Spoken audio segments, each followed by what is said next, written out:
Hey Ali, it's so lovely to have you in the middle of my garden and to have this conversation. That is a follow-up for a conversation that we had a while ago about change in your devotional life. It was a book that changed your devotional life.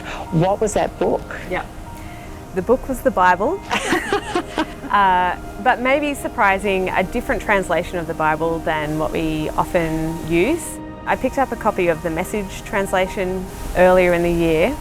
For me, I'm pretty connected to my gut, like what's going on emotionally for me, and I think the thing that was just immediately different for me is that it captures the emotional tone from the person who wrote it in a way that other translations are sort of often not doing.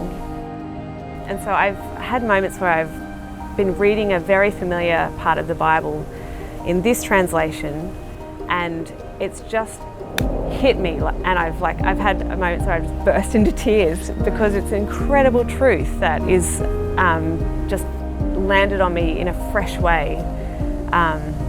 So it sounds like it would be a great translation for people like you who are connected to their emotions. What about people who are a little less in that realm? So we've had some funny conversations, or a funny conversation in our gospel community a few weeks ago about translations. And anyway, it just sort of highlighted to me that some people, the Message is not everyone's cup of tea, and that's okay. One thing I find just amazing about God is that He's so complex that we can all be made in His image, but connect with Him in such different ways, and it's the same God that we're engaging with.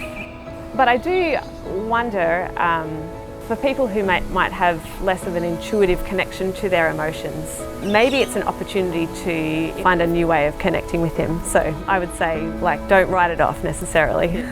And it was great to hear about your gospel community actually talking about devotional life, because it's something that we all have a lot to share in. Particularly the conversation this week was so helpful, so vulnerable. We all kind of shared, here's what has been helpful, but this is where I feel insecure in my devotional life. And it struck me in the moment, thank you God that this conversation is happening, because I am so encouraged by it. I've got some ideas for what I can do to continue my kind of growth and my connection to God, and I think others were kind of validated in some of their experience, and I think we're encouraged as well. So it can be tricky to broach, and it does feel like there's a little bit of silence around it or something, but it need not have that, and actually it's great when we do talk about it in a kind of honest, vulnerable kind of way. Yeah, wonderful.